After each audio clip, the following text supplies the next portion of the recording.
नमस्कार दोस्तों, स्वागत है आप सभी का पीडी फार्मा क्लासेस में। मैं हूं Prince, founder of PD pharma classes. आज के वीडियो में हम सॉल्व करने वाले हैं जो भी इंपॉर्टेंट क्वेश्चन है पाइथन के यूनिट वाइज, हम उसको स्टार्ट करेंगे। तो अगर आपने अभी तक पीडी फार्मा क्लासेस को सब्सक्राइब नहीं किया है तो सब्सक्राइब कर लीजिए, और वीडियो के डिस्क्रिप्शन में टेलीग्राम चैनल का लिंक मिल जाएगा, आप वहां से टेलीग्राम चैनल ज्वाइन कर सकते हैं। और व्हाट्सएप ग्रुप भी हमने बनाया है, उसमें भी ज्वाइन कर सकते हैं, जहाँ पे आपको नोट्स और रेगुलर अपडेट वहां पे आपको मिलती रहेंगी। और हाँ, वीडियो को ज्यादा से ज्यादा लोगों तक, अपने क्लासमेट्स के साथ, अपने दोस्तों के साथ जरूर शेयर करिए। तो चलिए शुरू करते हैं आज का लेक्चर।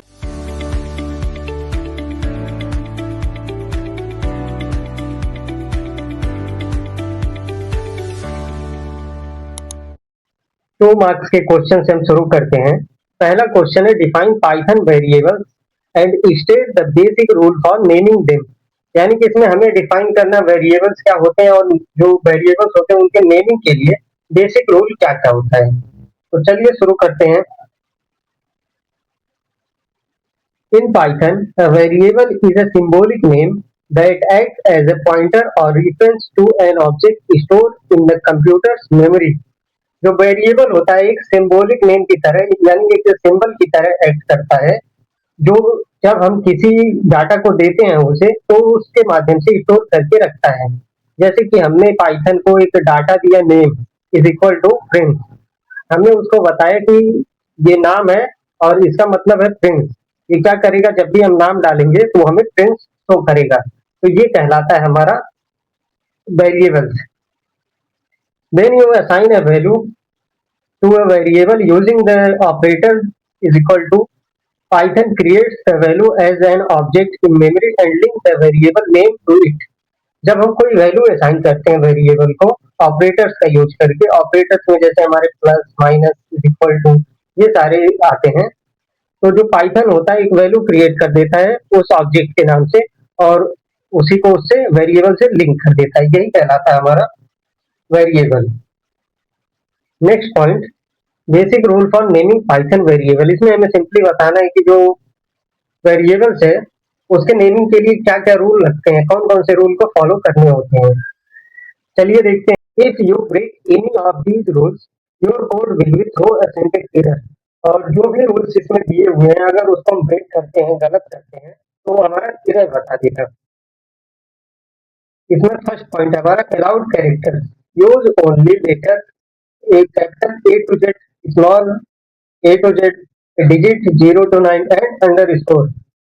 पाइथन में नेमिंग के लिए हम कैपिटल लेटर में ए से जेड तक यूज कर सकते हैं, स्मॉल लेटर में ए से जेड तक यूज कर सकते हैं, डिजिट में हम 0 से 9 तक यूज कर सकते हैं, और स्पेशल कैरेक्टर में अंडरस्कोर से यूज किया जा सकता है।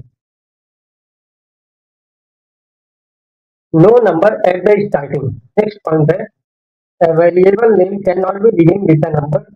This pharmacist is invalid only। Next point है, no number at the starting।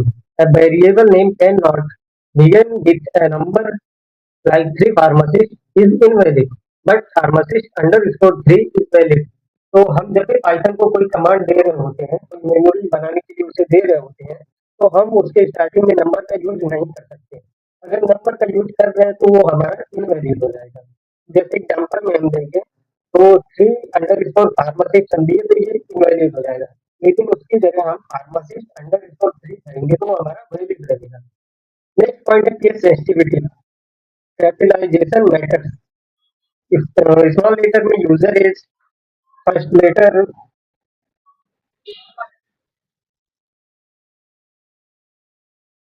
User age and capital letter user age treated as 3 distinct variable। जो केस सेंसिटिविटी होती है, कैपिटलाइजेशन होता है, वो मैटर करता है।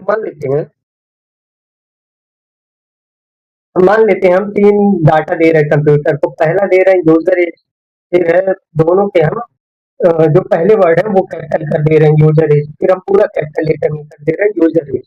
तो जो हमारा वेरिएबल होगा इन तीनों को अलग अलग तरीके से ट्रीट करेगा, ये तीनों अलग कहलाएंगे। तो इसलिए जब भी हम करते हैं हमें या तो स्मॉल में करना चाहिए या तो कैपिटल में ही करना चाहिए, नहीं तो अदरवाइज हम मिक्स करके करेंगे तो वो हमारा गलत हो जाएगा। नेक्स्ट हमारा reserve keywords. You cannot use Python built-in reserved words. Example में देखिए if else while class import, यानी कि पाइथन में कुछ कीवर्ड्स होते हैं जो रिजर्व होते हैं, बिल्ट इन होते हैं, उसका यूज हम नहीं कर सकते हैं। जैसे कि इफ हो गया, एल्स हो गया, व्हाइल, क्लास, इंपोर्ट, ये सारे वर्ड जो होते हैं रिजर्व होते हैं, इसका यूज हम नहीं कर सकते। नेक्स्ट पॉइंट, नो स्पेस और special character. Space are completely forbidden. Special symbol like @ sorry, no space or special character. Space are completely forbidden. Special symbol like these cannot be used.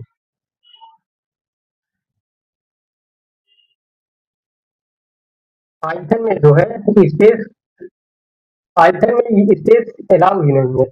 अगर space करेंगे तो वो हमारा error हो जाएगा। और जो स्पेशल कैरेक्टर्स होते हैं उनका भी यूज हम नहीं कर सकते हैं।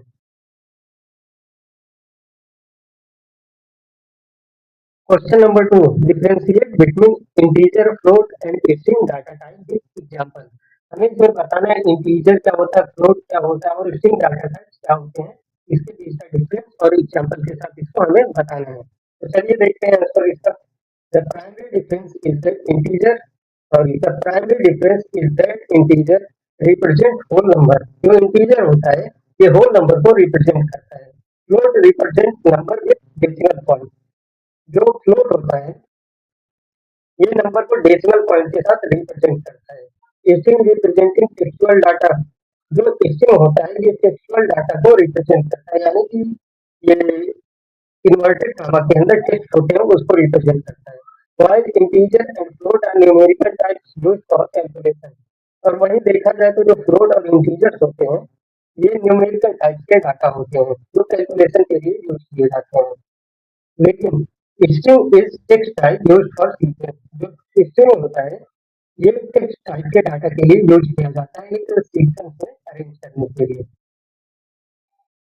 नेक्स्ट देखते हैं डिफरेंस टेबल।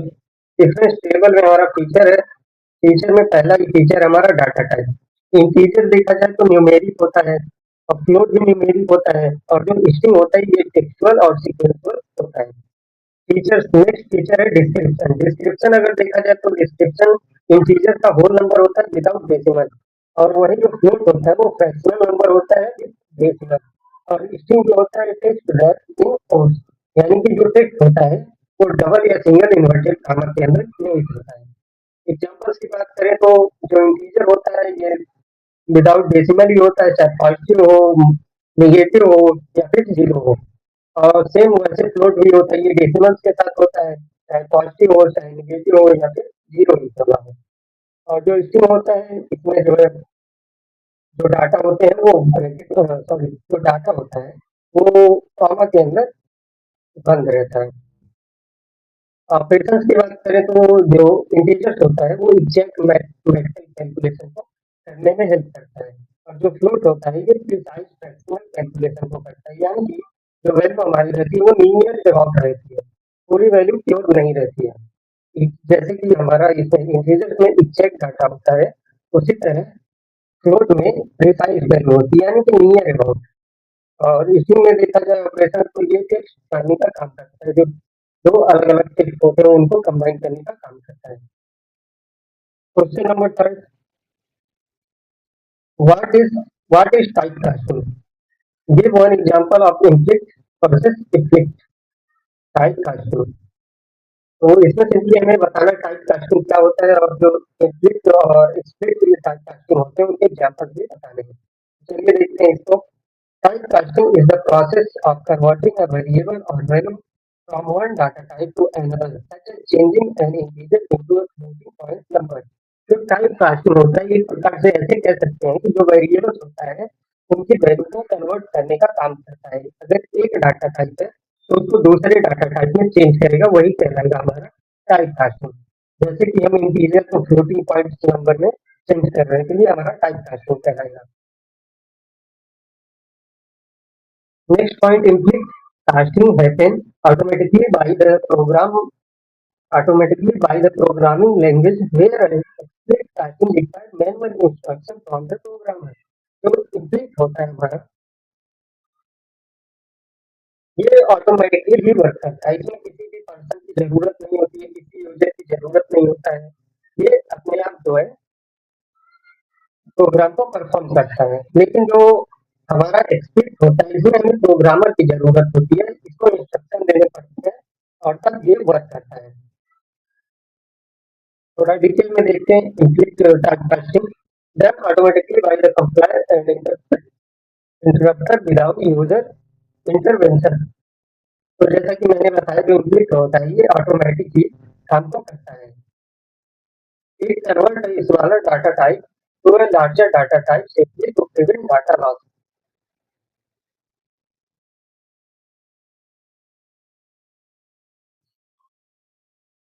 जो हमारा इम्प्लीट होता है ये स्मॉल डाटा को लार्ज डाटा में सेफली और जो हमारा इम्प्लीट होता है ये छोटे डाटा को बड़े डाटा में कन्वर्ट करने का काम करता है। एग्जाम्पल में देखिए तो हमारा सी या सी प्लस प्लस हम प्रूफ देंगे integer num integer is equal to 10 float float num float is equal to num integer implicitly convert integer to float. तो हम इसको डाटा देंगे कि ये फ्लोट इंटीजर से फ्लोट में चेंज करे।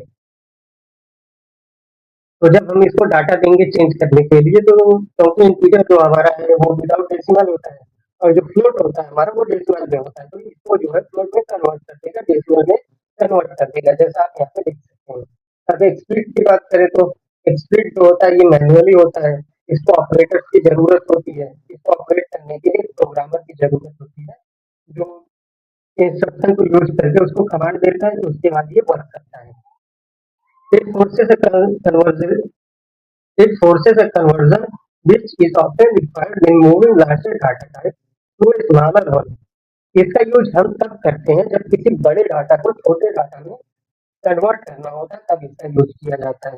तो चूंकि जैसे हम समझते हैं कि कोई फ्लोट है जैसे 9.78, ये हमारा नंबर है, इसको हमें इंटीजर में कन्वर्ट करना है, तो हम ये जो कमांड दिख रहा है इस कमांड को टाइप करेंगे, उसके बाद जो है प्रिंट करेंगे, प्रिंट करने के बाद हमें रिजल्ट में 9 मिल जाएगा, क्योंकि इंटीजर जो विदाउट डेसिमल होता है सीधे जो डेसिमल के बाद वाले नंबर तक उसको हटा देगा। ये कहलाता है हमारा एक्सपेक्ट। नेक्स्ट क्वेश्चन हमारा mention two major advantage of using an IDE. IDE का मतलब समझे तो integrated development environment like VS code और Python over standard text editor. इसमें हमें दो मेजर एडवांटेज बताने हैं आईडीई के, तो चलिए देखते हैं। Two major advantage of using an IDE integrated development environment over a standard text editor. इसमें पहला जो हमारा एडवांटेज है वो ये है ऑटोमेटेड एरर डिटेक्शन, यानी कि जो आईडीई होता है इसमें जो है एरर डिटेक्शन अपने आप हो जाता है, ऑटोमेटिक हो जाता है। IDE feature built-in syntax checking and real-time debugging that highlight coding errors instantly, completion preventing completion failure in pharmaceutical data analysis program। जो IDE होता है इसमें एक बिल्ट इन फीचर होता है जो ऑटोमेटिकली एरर को डिटेक्ट कर लेता है और जो भी कोड हमारे एरर होते हैं उसको हाईलाइट करता है और तुरंत हमें बता देता है, और जो भी कॉम्प्लिकेशंस आते हैं, जो भी फेलियर्स आती है फार्मास्यूटिकल डाटा एनालिसिस प्रोग्राम में, उसको प्रिवेंट करने का काम करता है। सेकंड एडवांटेज है हमारा intelligent code assistant. IDE provides auto completion, intelligence, and built-in library plugins which speed up writing script or drug designing, molecular modeling, and statistical evaluation। और दूसरा एडवांटेज है हमारा इंटेलिजेंट कोड असिस्टेंट, जिसका मतलब होता है इसमें जो कोड होता है वो ऑटो कंप्लीशन होता है, एक सॉफ्टवेयर होता है इंटेलिजेंस नाम से, और इसमें जो है हमारा बिल्ट इन लाइब्रेरी और प्लगइन्स होते हैं जो हमारे ड्रग डिजाइन के राइटिंग के लिए, स्क्रिप्टिंग के लिए या फिर मॉलिक्यूलर मॉडलिंग के लिए काफी ज्यादा यूजफुल होता है। नेक्स्ट क्वेश्चन है हमारा what is the difference between float division and floor division. तो ये देखेंगे तो ये फ्लोट डिवीजन का सिंबल है और ये जो है फ्लोर डिवीजन का सिंबल है। इसमें देखते हैं हमें बताना इसमें डिफरेंस क्या क्या है फ्लोर डिवीजन और फ्लोर डिवीजन में।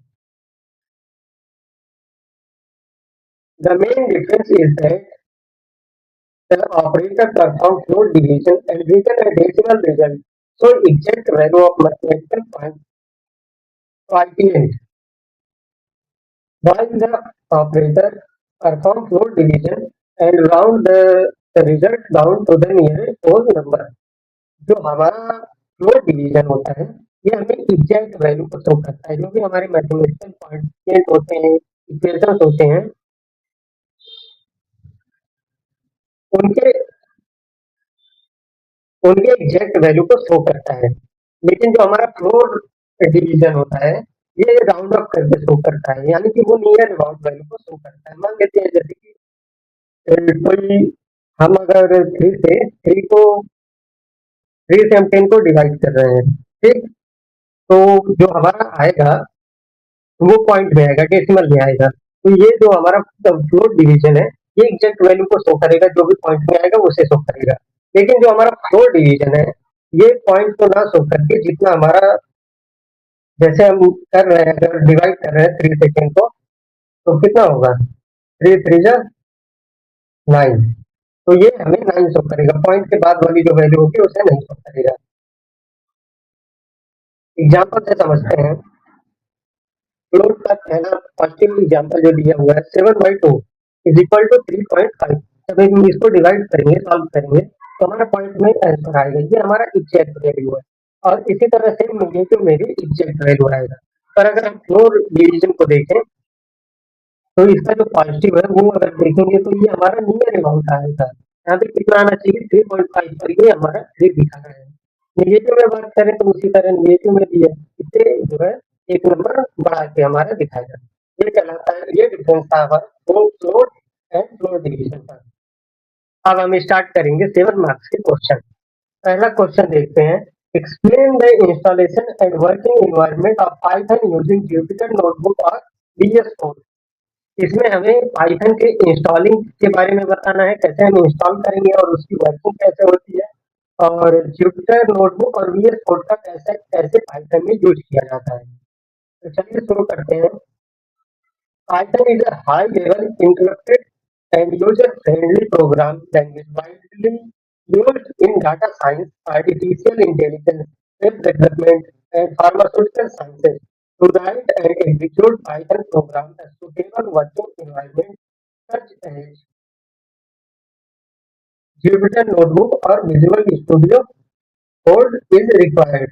जो Python होता है हमारा ये high level interrupted programming language होता है जिसका यूज वर्ल्ड वाइड किया जाता है और इसका यूज इसलिए किया जाता है ताकि डाटा एनालिसिस किया जा सके और आर्टिफिशियल इंटेलिजेंस को ट्रेन किया जा सके वेब डेवलपमेंट किया जा सके और फार्मास्यूटिकल साइंस में भी काफी ज्यादा यूज है इसका इसमें हम क्या करते हैं प्रोग्राम को लीड करके उसको एग्जीक्यूट करते हैं ताकि वो भी जो भी सुटेबल वर्क है वो हमारा हो सके और वर्किंग के लिए हम इसमें यूज करते हैं जुपिटर नोटबुक का और VS कोड का यानी विजुअल स्टडी कोड का जबकि पाइथन को चलाने के लिए हमें इन दोनों चीज की जरूरत होती है जुपिटर नोटबुक और विजुअल स्टूडियो कोड की और इसमें हम देखते हैं installation of Python step wise देखते हैं step 1 download Python visit the official Python website हम पाइथन वेबसाइट के ऑफिशियल वेबसाइट पे विजिट करेंगे जो कि हम पहले सर्च करेंगे पाइथन ऑफिशियल वेबसाइट फिर वहां से डाउनलोड करेंगे जो लेटेस्ट वर्जन रहेगा पाइथन का उसे जो भी हमारा ऑपरेटिंग सिस्टम होगा जैसे विंडोज लिनक्स और मैक ओएस उसके अकॉर्डिंग जो भी लेटेस्ट वर्जन रहेगा उसको वहां से डाउनलोड कर लेंगे step 2 install Python run the download installer select add Python to path before clicking install click install now and wait for installation to complete अब जो हम डाउनलोड कर चुके हैं डाउनलोड करने के बाद हम पाइथन को इंस्टॉल करेंगे लेकिन उसको इंस्टॉल करने से पहले हम उसका पाथ सेलेक्ट करेंगे कि हम कहाँ पे उसको इंस्टॉल करना चाहते हैं उसके बाद वो सेलेक्ट करने के बाद हम इंस्टॉल नाउ पे क्लिक करेंगे और जब तक इंस्टॉल हो रहा होता है तब तक हम वेट करेंगे step 3 verified installation open command prompt cmd type Python -version if the installed version is displayed python has successfully installed if the installed version is displayed python has been installed successfully और फिर हम command prompt को open करेंगे और Python dash dash version click करेंगे। Click करने के बाद जो भी हमारा लेटेस्ट वर्जन नंबर रहेगा वो हमें देखने को मिल जाएगा और जब हमें एक बार दिख जाएगा वर्जन नंबर तो हम समझ जाएंगे कि हमारा जो पाइथन है सक्सेसफुली इंस्टॉल हो चुका है। नेक्स्ट पॉइंट है working environment using Jupyter notebook.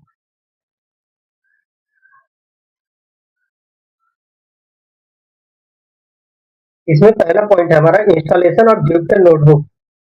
हम जुपिटर नोटबुक को कैसे इंस्टॉल करेंगे उसके बारे में देखते हैं। Open command prompt and execute pip install notebook. हम जुपिटर नोटबुक को इंस्टॉल करने के लिए सिंपली एक कमांड देंगे pip इंस्टॉल नोटबुक और उसको एग्जीक्यूट कर देंगे। उसके बाद हमारा जो जुपिटर नोटबुक है वो खुल जाएगा। स्टार्टिंग जुपिटर नोटबुक को स्टार्ट करने के लिए हम टाइप करेंगे Jupyter notebook. Web browser will open automatically showing the Jupiter interface. और जो जब हम टाइप करेंगे जुपिटर नोटबुक तो वो ऑटोमेटिकली जो है वेब ब्राउजर पे ओपन हो जाएगा जो भी जुपिटर का इंटरफेस होगा वो। अब हम देखते हैं features of Jupyter notebook. Jupyter notebook के फीचर क्या क्या है।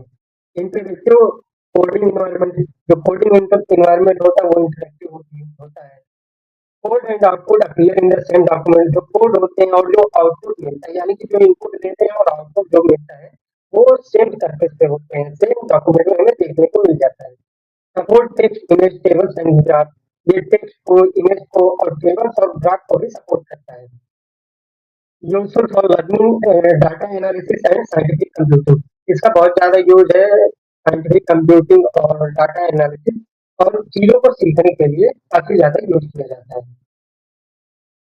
हम इसका वर्क प्रोसीजर देखते हैं। हमारा नेक्स्ट पॉइंट है वर्किंग प्रोसीजर। फर्स्ट पॉइंट है open Jupyter notebook. Click new Python 3 और क्लिक न्यू पे क्लिक करेंगे पाइथन 3 मिलेगा। फिर क्लिक करने के बाद राइट पाइथन कोड इन ए सेल। पाइथन कोड को सेल में लिखेंगे। फिर हम प्रेस करेंगे शिफ्ट प्लस एंटर को ताकि जो कोड है हमारा वो एग्जीक्यूट हो सके। Output is displayed immediately below the cell. जो आउटपुट है हमें तुरंत देखने को मिल जाएगा जो भी सेल रहेंगे उसके नीचे। अब थर्ड पॉइंट देखते हैं working environment using visual studio code. अभी हम जुपिटर नोटबुक को देख रहे थे, अब हम VS कोड को देखते हैं। इसका इंस्टॉलेशन का प्रोसेस देखते हैं फिर हम फीचर्स को देखेंगे। Download VS code from visual studio code. हम तो पहले इसके ऑफिशियल वेबसाइट पे जाएंगे, वहां पे सर्च करेंगे, वहां से हम डाउनलोड करेंगे जो भी लेटेस्ट वर्जन होगा VS कोड का उसको डाउनलोड करेंगे। फिर उसको सॉफ्टवेयर को इंस्टॉल करेंगे। फिर ओपन करेंगे VS कोड को और इंस्टॉल करेंगे पाइथन एक्सटेंशन को पाइथन एक्सटेंशन मार्केट प्लेस से और उसके बाद उसको एग्जीक्यूट करेंगे। और इसके फीचर्स की बात करें तो सिंटेक्स हाइलाइटिंग, ये सिंटेक्स को हाईलाइट करने का काम करता है। कोड ऑटो कंप्लीशन, इसमें इंटेलिजेंस होता है जैसा कि हमने पीछे भी देखा। तो ये क्या करता है जो भी हमारे प्रॉम्प्ट होते हैं उसको अपने आप ऑटोमेटिक ही कंप्लीट कर देता है। डीबगिंग सपोर्ट देखने को मिलता है। इंटीग्रेटेड टर्मिनल मिलता है। प्रोजेक्ट मैनेजमेंट टूल्स मिलते हैं ताकि हमारे जो भी प्रोजेक्ट है उसको हम आसानी से मैनेज कर सकें। नेक्स्ट हम देखते हैं वर्किंग प्रोसीजर को। ओपन करेंगे VS कोड और फिर न्यू फाइल क्रिएट करके उसको सेव करेंगे फाइल डॉट फाइल एक्सटेंशन के नाम से। फिर हम राइट करेंगे पाइथन कोड। क्लिक रन और press control plus F to execute program. फिर हम रन पे क्लिक करेंगे या फिर हम डायरेक्टली शॉर्टकट का यूज कर सकते हैं कंट्रोल प्लस F5। उससे हमारा प्रोग्राम एग्जीक्यूट हो जाएगा और उसके बाद जो है टर्मिनल विंडो में हमें जो भी आउटपुट रहेंगे वो देखने को मिल जाएंगे। अब नेक्स्ट क्वेश्चन की तरफ चलते हैं। दूसरा क्वेश्चन हमारा why is Jupyter notebook preferred in data scientific computing. Sorry data नहीं है साइंटिफिक कंप्यूटिंग है। तो इसमें हमें सिंपली ये बताना है कि हम ज्यादातर जुपिटर नोटबुक को ही क्यों प्रीफर करते हैं साइंटिफिक कंप्यूटिंग के लिए। तो चलिए देखते हैं इसको। Jupyter Notebook is an open source interactive computing environment widely used in scientific computing, data analysis, machine learning and research। जो Jupyter Notebook होता है इसको हम ज्यादातर इसीलिए प्रीफर करते हैं क्योंकि ये बहुत इसका जो इंटरफेस होता है बहुत इंटरेक्टिव होता है और इसको यूज करना भी काफी इजी होता है। और इसका यूज मोस्टली साइंटिफिक कंप्यूटिंग के लिए किया जाता है, डाटा एनालिसिस के लिए किया जाता है, ML यानी मशीन लर्निंग के लिए किया जाता है और रिसर्च के लिए भी किया जाता है। It allows user to write code, give result, and document their work in a single interface. ये यूजर को परमिशन देता है कि वो जो है एक सिंगल इंटरफेस में रिजल्ट देख सकता है, कोड राइट कर सकता है और जो भी वो काम कर रहा है उसको डॉक्यूमेंट कर सकता है। नेक्स्ट देखते हैं reason for preference in scientific computer. क्या क्या रीजन है जिससे इसको प्रेफरेंस ज्यादा दिया जाता है साइंटिफिक कंप्यूटर के लिए, कंप्यूटिंग के लिए? पहला इसमें इंटरैक्टिव एग्जीक्यूशन ऑफ कोड। जो इसका कोड एग्जीक्यूशन होता है वो काफी इंटरेक्टिव होता है। देखते हैं कैसे। Point number one, can be code can be executed cell by cell. इसमें जो कोड होते हैं वो सेल बाय सेल एग्जीक्यूट किए जा सकते हैं। User can test and modify code instantly without running the entire program. जो यूजर होता है वो किसी भी कोड को मॉडिफाई कर सकता है, टेस्ट कर सकता है बिना प्रोग्राम को इंटरफेयर किए। Facilitate experimentation and learning. इसमें हमें एक्सपेरिमेंटेशन और लर्निंग के लिए काफी ज्यादा आसानी होती है। नेक्स्ट पॉइंट है हमारा integration of code, text and output. Support Python code, explanation, mathematical equation, image and table in one document. ये जो होता है पाइथन कोड को सपोर्ट करता है, बीएस कोड एक्सप्लेनेशन को सपोर्ट करता है, मैथमेटिकल इक्वेशंस को भी सपोर्ट करता है और तो और इमेज और टेबल जो होते हैं उसको सपोर्ट करता है सिर्फ एक डॉक्यूमेंट के अंदर। मतलब एक डॉक्यूमेंट के अंदर ये सारी चीजों को सपोर्ट करता है, चाहे वो पाइथन कोड हो, एक्सप्लेनेशन हो, मैथमेटिकल इक्वेशन हो, इमेज हो या टेबल हो। ये सिर्फ और सिर्फ एक डॉक्यूमेंट में इन सारी चीजों को कंटेन करके रखता है। Next point, make scientific reports and documentation easier to prepare. ये जो भी साइंटिफिक रिपोर्ट होते हैं और जो भी डॉक्यूमेंट्स होते हैं उनको बनाने में काफी इजी होता है इस इंटरफेस पे। थर्ड पॉइंट है हमारा data analysis in simple way. पहला पॉइंट है इसमें इंटीग्रेट विद नम्पी, पांडास एंड साइपाई। जो बीएस कोड होता है हमारा ये इंटीग्रेटेड होता है नम्पी से, पांडास से और साइपाई लाइक जो भी सॉफ्टवेयर होते हैं इन सारे सॉफ्टवेयर से ये इंटीग्रेटेड होता है, यानी ये सारी फीचर्स इसमें देखने को मिल जाते हैं। Simplify handling, processing and analysis of large data set. ये जो भी बड़े बड़े डाटा सेट्स होते हैं उनको आसानी से हैंडल कर लेता है, प्रोसेस कर लेता है और आसानी से एनालिसिस कर लेता है। Point number four, data visualization support work efficiently with libraries such as matplotlib, seaborn and Plotly. जो जो बीएस कोड होता है ये बहुत इफिशिएंटली वर्क करता है बहुत सारी लाइब्रेरीज के साथ, जैसे मैटप्लोट्लिब हो गया, सीबर्न हो गया, प्लोट्लिब हो गया, इन सबके साथ बहुत ही आसानी से इफिशिएंटली काम को करता है। Enable creation of graph, chart, plots directly with in the notebook. ये एक ही नोटबुक में ग्राफ्स को, चार्ट को और प्लॉट्स को डायरेक्टली इनेबल कर देता है, आसानी से हम क्रिएट कर सकते हैं। Point number five, user friendly interface. जो इसका इंटरफेस होता है ये काफी ज्यादा यूजर फ्रेंडली होता है। पॉइंट देखते हैं, browser based environment requiring minimal setup. ये जो होता है इसका जो इंटरफेस होता है वो ब्राउजर बेस्ड होता है और इसमें कम से कम सेटअप की जरूरत पड़ती है। Suitable for beginner advance user. ये जो होता है बिगिनर्स और एडवांस यूजर दोनों के लिए काफी ज्यादा सुटेबल होता है, आसान होता है। Support multiple programming language. ये एक साथ कई सारे प्रोग्रामिंग लैंग्वेज को सपोर्ट करता है। नेक्स्ट हम देखते हैं एप्लीकेशन इन साइंटिफिक कंप्यूटर। और नेक्स्ट है हमारा एप्लीकेशन इन साइंटिफिक कंप्यूटिंग। हम देखते हैं यूज क्या है इसका साइंटिफिक कंप्यूटिंग में। Data analysis, machine learning, artificial intelligence, pharmaceutical research, numerical computation. यानी कि इसका जो यूज है वो बहुत ही ज्यादा है, बहुत वाइडली इसका यूज किया जाता है। हम डाटा एनालिसिस के लिए यूज कर सकते हैं, मशीन लर्निंग के लिए यूज कर सकते हैं, एआई को ट्रेन करने के लिए यूज कर सकते हैं और जो भी फार्मास्यूटिकल रिसर्च होते हैं उसमें यूज कर सकते हैं। हमें न्यूमेरिकल कंप्यूटेशन करना है तो भी यूज कर सकते हैं। अब अगर इसके एडवांटेज की बात करें तो ये ओपन सोर्स और फ्री होता है, इसको हम आसानी से शेयर कर सकते हैं। इसका जो विजुअलाइजेशन होता है वो काफी इंटरेक्टिव होता है। ये एक साथ एक फाइल में कई सारे प्रोग्राम को कंबाइन कर सकता है। Question number third, Discuss the various type of operations. Question number third. Discuss the various type of operators available in Python. Arithmetic, comparison, and logical with suitable code splits. इसमें हमें बताना है कि जो अलग-अलग टाइप के जो ऑपरेटर्स होते हैं, उनकी अवेलेबिलिटी जैसे अरिथमेटिक, कंपैरिजन एंड लॉजिकल। तो चलिए देखते हैं इसके बारे में। Operators are special Operators are special symbol used to perform operations on variable and value in Python. जो ऑपरेटर्स होते हैं एक स्पेशल सिंबल होते हैं जिसको हमें ऑपरेशन परफॉर्म करने के लिए यूज किया जाता है।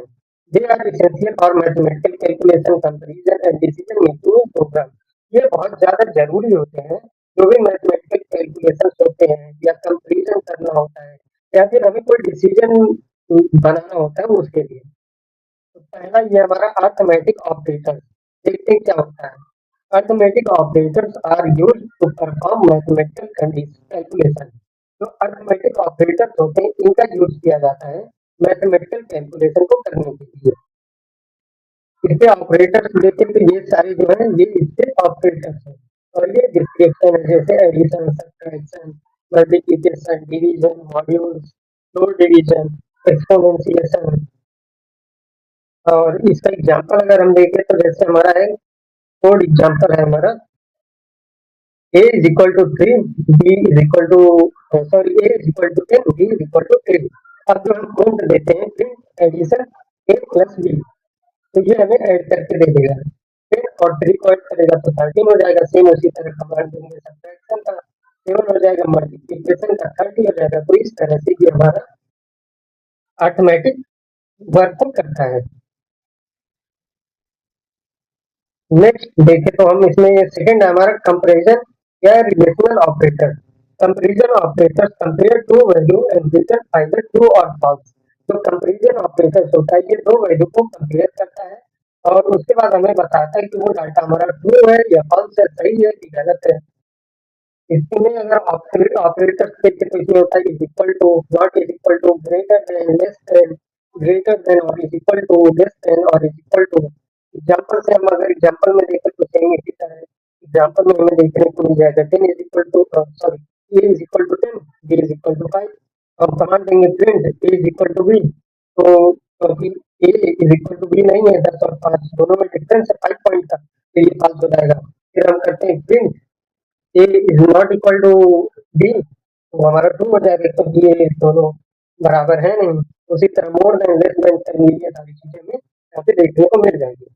नेक्स्ट है point number third, logical operators. Logical operators are used to combine multiple condition. जो लॉजिकल ऑपरेटर्स होते हैं ये एक साथ कई सारी कंडीशन को कंबाइन करने का काम करते हैं और ये कंबाइन करने के लिए यूज कर सकते हैं। इसमें अगर ऑपरेटर्स देखें तो हमारा है एंड और नॉट। जो एंड होता है return true if both condition are true, ये हमें ट्रू शो करेगा अगर दोनों कंडीशन सही होंगी तो ट्रू शो करेगा और तब शो करेगा जब उसमें से कोई एक कंडीशन ट्रू होगा तो भी ट्रू शो करेगा। अगर दोनों कंडीशन हमारी ट्रू नहीं होंगी, फॉल्स होंगी, तो फिर वो वहाँ पे नॉट का यूज करेंगे, फिर हमें वो फॉल्स शो करेगा। एग्जाम्पल से हम समझते हैं a is equal to 10, b is equal to 5। उसी तरह हम काउंट देंगे print a greater than 5 and b greater than 2। तो ये क्या ये सही है कि 5 से बड़ा है? तो हाँ बड़ा है। b 2 से बड़ा है? हाँ तो बड़ा है, तो क्या हमें ट्रू ट्रू हो गया। यहाँ पे देखेंगे एक सही है एक गलत है, तो हमारा ट्रू है। यहाँ पे देखेंगे हमारा जो है फॉल्स है तो यहाँ पे फॉल्स शो करेगा। अब हम इसका यूज देख लेते हैं एप्लीकेशन ऑफ ऑपरेटर्स। तो परफॉर्मिंग मैथमेटिकल कैलकुलेशन के लिए यूज किया जाता है। Comparing value in decision making statement को बनाने के लिए यूज किया जाता है। Creating complex condition using logical operators. हम जो कॉम्प्लेक्स कंडीशन को बनाने के लिए लॉजिकल ऑपरेटर्स का यूज करते हैं। Developing algorithm and data processing program. Algorithm और डाटा प्रोसेसिंग प्रोग्राम को डेवलप करने के लिए यूज किया जाता है। Question number 4. Explain standard input and output operation in Python using input and formatted print statement. इसमें हमें स्टैंडर्ड इनपुट और आउटपुट ऑपरेशन को बताते हैं जो कि पाइथन में यूज किया जाता है। Input and output operation are fundamental in Python programming. Input allowed user to provide data to a program, while output display the result. Python used the input function for taking user input and the print function for display output. इसको explain करने से पहले मैं ये बता दूं जो print word इसमें आता है पाइथन में,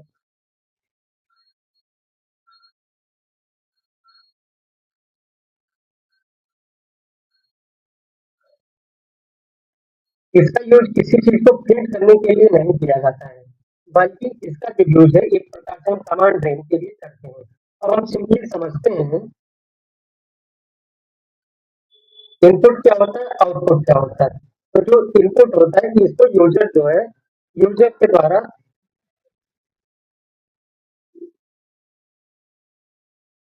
यूनिट में यूजर जो है कंप्यूटर को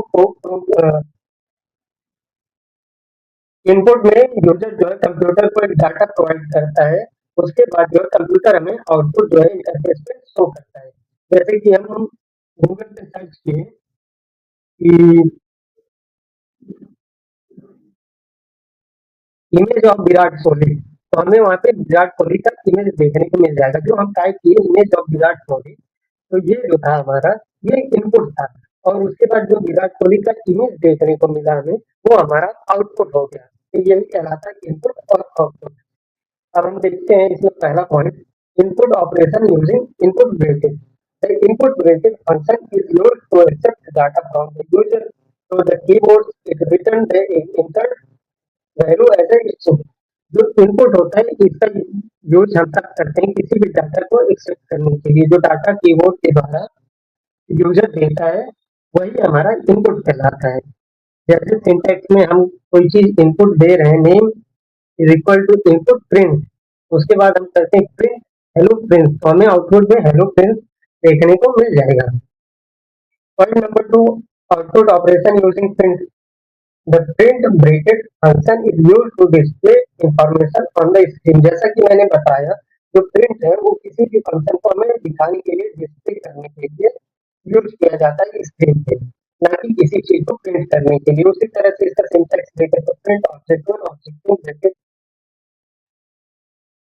एग्जाम्पल से हम समझे तो जैसे कि हमारा name is equal to print age is equal to 22। अब प्रिंट नेम प्रिंट एज करेंगे तो हमें आउटपुट में प्रिंट और एज 22 शो हो जाएगा। अब बात करते हैं formatted output using print. Formatted output क्या होता है? Formatted output display data in the clear and readable manner. जो फॉर्मेटेड आउटपुट होता है ये हमें जो भी डाटा होता है उसको एक क्लियर और रीडेबल मैनर में शो करने का काम करता है। इसमें एक पॉइंट है using F string. F string का यूज करके हम कैसे शो कर सकते हैं, जैसे हम समझ सकते हैं name is equal to prince, mark is equal to 89। अब हम एफ स्ट्रिंग का यूज करते हैं print F student name bracket में नेम, फिर हम print F mark obtained bracket में मार्क। ठीक, अब हमें आउटपुट में देखने को मिल जाएगा कि student name prince mark obtained 89। और जैसा कि हम इसको इससे कंपेयर करते समझे तो हमारे इसमें देखेंगे तो हम सिंपली कमांड दिए थे name is equal to prince age is equal to 22। अब जो आउटपुट में हमें शो होगा हमें नहीं पता कि प्रिंस क्या है 22 क्या है, तो अगर ऐसा कमांड हम देंगे तो हमें यहाँ पे पता चल जाएगा कि हाँ प्रिंस जो है एक स्टूडेंट का नाम है और उसको 89 मार्क्स मिले हैं और उसकी एज 22 है। तो ये होता है हमारा फॉर्मेटेड आउटपुट। अब point B, using formatted bracket method. Name is equal to alpha mark 95। अब हम print student name bracket format bracket में नेम, फिर print mark obtained bracket format bracket में मार्क्स। अब आउटपुट में हमें शो हो जाएगा स्टूडेंट नेम अल्फा और मार्क्स में मार्क्स ऑप्टेन में 95। ये हो जाता है हमारा यूजिंग फॉर्मेट मेथड। अब देखते हैं यूजिंग परसेंट फॉर्मेटिंग। सॉरी, अब देखते हैं यूजिंग फॉर्मेटिंग। परसेंट फॉर्मेटिंग क्या होता है? Name is equal to Sarika marks is equal to 85। अब हम प्रिंट करेंगे स्टूडेंट नेम परसेंटेज नेम और print marks obtained percentage D percentage marks उसके बाद हम कमांड देने के बाद हम आउटपुट देखेंगे तो हमें स्टूडेंट नेम में आएगा और मार्क्स सॉफ्टवेयर में 85 शो हो जाएगा। अब हम यहाँ पे देखते हैं advantage of input and output operation. Input और आउटपुट ऑपरेशन की क्या क्या एडवांटेज है, क्या क्या फायदे हैं। पहला पॉइंट है enable interaction between the user and the program. इसमें जो इसमें जो यूजर और प्रोग्राम के बीच का होता है इंटरेक्शन, उसको इनेबल करने का काम करता है। Facilitate data entry and result display. ये डाटा एंट्री और रिजल्ट डिस्प्ले में आसानी होता है, हम आसानी से डाटा एंट्री कर सकते हैं, किसी भी रिजल्ट को डिस्प्ले कर सकते हैं। नेक्स्ट पॉइंट है improve program usability and readability. ये प्रोग्राम की यूजेबिलिटी और रीडेबिलिटी को इम्प्रूव करता है। इसेंशियल और डेवलपिंग रियल वर्ल्ड एप्लीकेशन। ये रियल वर्ल्ड एप्लीकेशन को डेवलप करने के लिए काफी ज्यादा इसेंशियल होता है। और 7 मार्क्स के क्वेश्चन भी हमारे कंप्लीट हो चुके हैं। अब हम स्टार्ट करते हैं 10 मार्क्स क्वेश्चन।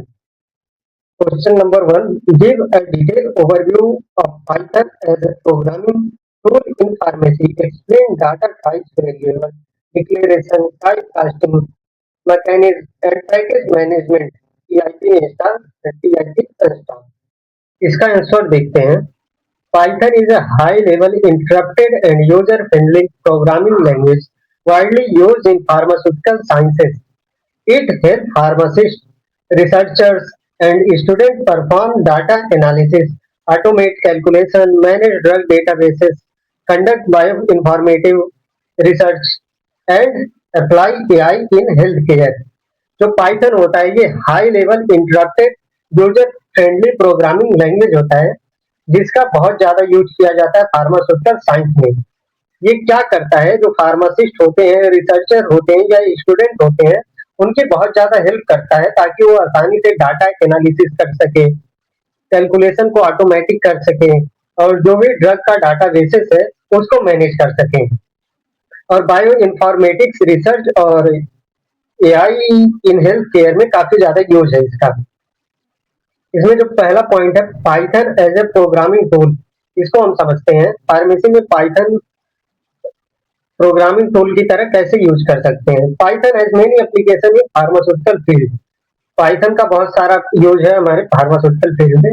उसी को देखते हैं। जो पहला यूज है इसका, drug discovery and development, use for analysing chemical compound, help in molecular modelling and drug design, support machine learning techniques और प्रिडिक्टिंग ड्रग एक्टिविटी। सिंपल भाषा में समझे तो इसको हम ड्रग डिस्कवरी के लिए या ड्रग को डेवलपमेंट करने के लिए यूज करते हैं। जैसे अगर हमारी कोई नई केमिकल कंपाउंड है तो उसको एनालाइज करने के लिए हम यूज करेंगे। अगर हमें कोई मॉलिक्यूलर बनाना है, कोई नया मॉलिक्यूलर फार्मूला बनाना है या फिर कोई ड्रग डिजाइन करनी है, उसका डोजेस फॉर्म क्या रहेगा, हार्ड रहेगा, सॉफ्ट रहेगा, टैबलेट रहेगा, कैप्सूल रहेगा, इन सारी चीजों के लिए यूज किया जाता है। और ये मशीन लर्निंग के लिए और जो नई ड्रग बना रहे हैं उसकी एक्टिविटी क्या होगी, कैसे होगी, उसको प्रिडिक्ट करने के लिए यूज किया जाता है। Point number 2, clinical data analysis processes large amount of patient and data clinical trial data, generate statistical report quickly and accurately. अब इसको अगर सिंपल लैंग्वेज में समझे तो जो बड़े बड़े हमारे क्लिनिकल ट्रायल्स होते हैं, पेशेंट के डेटा होते हैं, उसको एनालिसिस के लिए, एनालाइज करने के लिए यूज किया जाता है।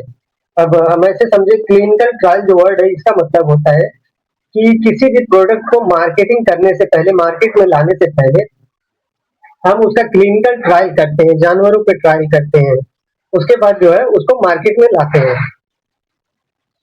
Generate statistical report quickly and accurately, इसका यूज हम किसी भी रिपोर्ट्स को जल्दी बनाने के लिए, जल्दी और हमारा एक्यूरेटली बने इसलिए यूज किया जाता है।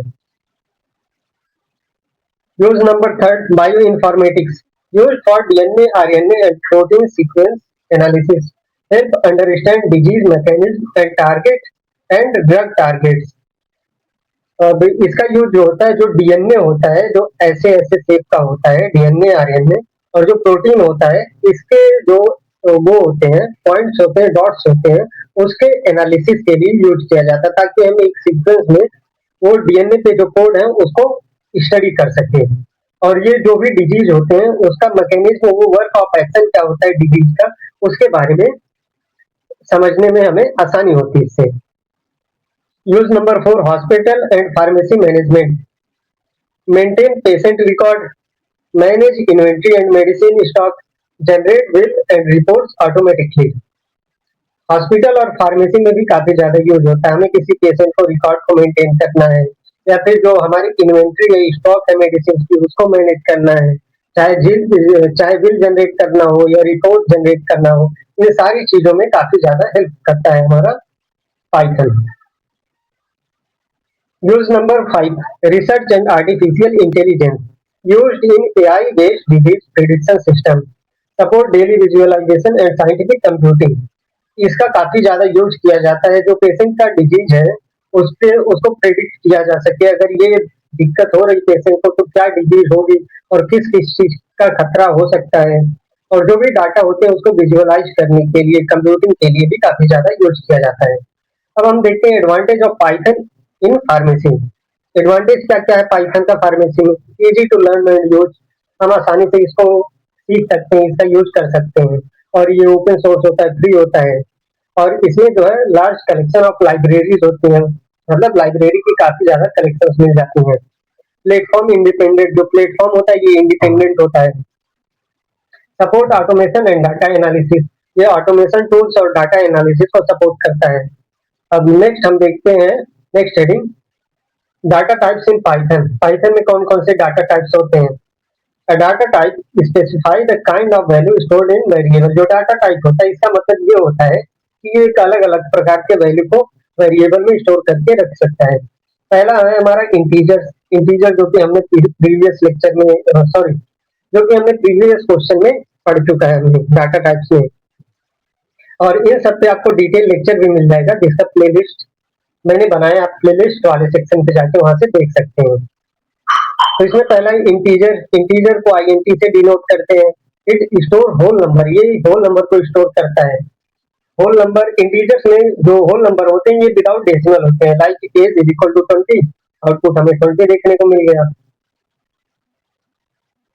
नेक्स्ट हमारा इसमें float, store decimal number, weight 65.5, जो फ्लोट होता है ये डेसिमल नंबर को कंटेन करता है, स्टोर करता है, जैसे हम देख सकते हैं 65.5। स्ट्रिंग, स्ट्रिंग जो होता है ये टेक्स्ट को स्टोर करता है, जो कि कोट्स में, कोटेशन मार्क में इनक्लोज होते हैं। फिर हमारा वूलिन, वूलिन को वूल कहते हैं, वूल से रिप्रेजेंट करते हैं। ये ट्रू और फॉल्स वैल्यू को स्टोर करके रखता है, जैसे एडनेबल इज इक्वल टू ट्रू। फिर हमारा कॉम्प्लेक्स, कॉम्प्लेक्स को स्मॉल लेटर में कॉम्प्लेक्स से डिनोट करते हैं। ये कॉम्प्लेक्स नंबर को स्टोर करके रखता है, जैसे number is equal to 2 plus 3j, ये क्या है? कॉम्प्लेक्स नंबर है, तो इसको स्टोर करके रखता है।